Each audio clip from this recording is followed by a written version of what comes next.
If you remember, we had a pretty hot take on DLSS 3 frame generation.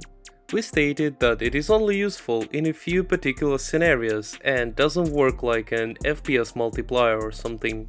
Moreover, with the current approach, it is not fixable. It is just something that lies in the core of the frame gen technology. Today, people are excited about new FSR 3 frame generation from AMD, which is basically the same thing. And we have a few more takes on that. Hello and welcome back to Hardware Lab.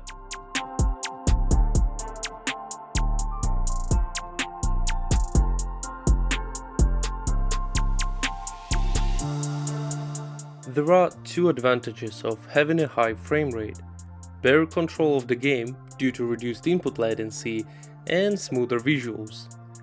FrameGen is designed to paste the generated frames in between the real rendered one and increase the FPS with that technique.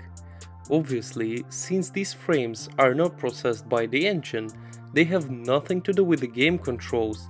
They just ignore your movements and show something the technology thinks should be there in the middle between neighbor frames. So FGs only improve one aspect of having high FPS: visual smoothness. Plus, the FrameGen algorithm requires some processing time as well, so technically they reduce the amount of real engine processed frames in the game. That's why the latency with more FPS you're getting with FG goes lower than when FG is disabled. If you are playing a single player game that is not demanding for responsiveness, on a high refresh rate monitor, this additional smoothness might be what you're looking for, but in the other cases, it doesn't make sense. Just let me show you one example. This is a Motos of Evium running at 37 FPS. Yeah, it's 6900 XT and the low FPS is achieved by a 4K resolution, but let's pretend it's, 1070 and 1080p resolution. Let's say we're hoping to achieve 60. And yeah, FrameGen allows us to do so. It seems like we can celebrate, open the champagne bottle, and praise AMD for saving all GPU's performance. But there is a problem.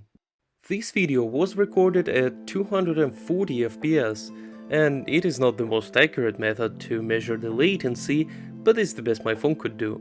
Notice how there is a bigger time gap between pressing the mouse button and seeing a game character actually shooting with FrameGen.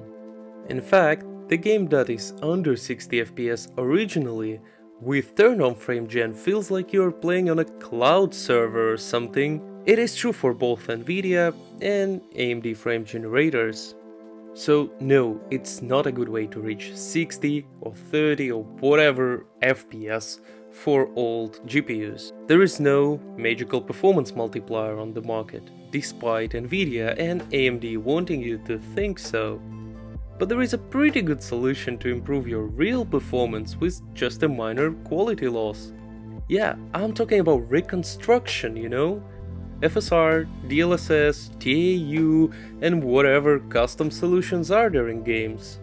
And also, it's kinda shameful that both Nvidia and AMD try to make their DLSS or FSR look like a magical button that gives you magical advantage running all the games.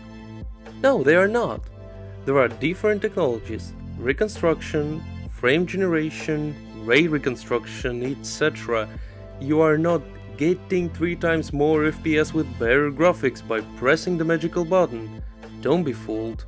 AMD and Nvidia want you to think that you are turning your under 60 FPS to a 3-digit number with lowering the latency by turning on FSR or DLSS, but in fact, they mean turning on 2 separate technologies.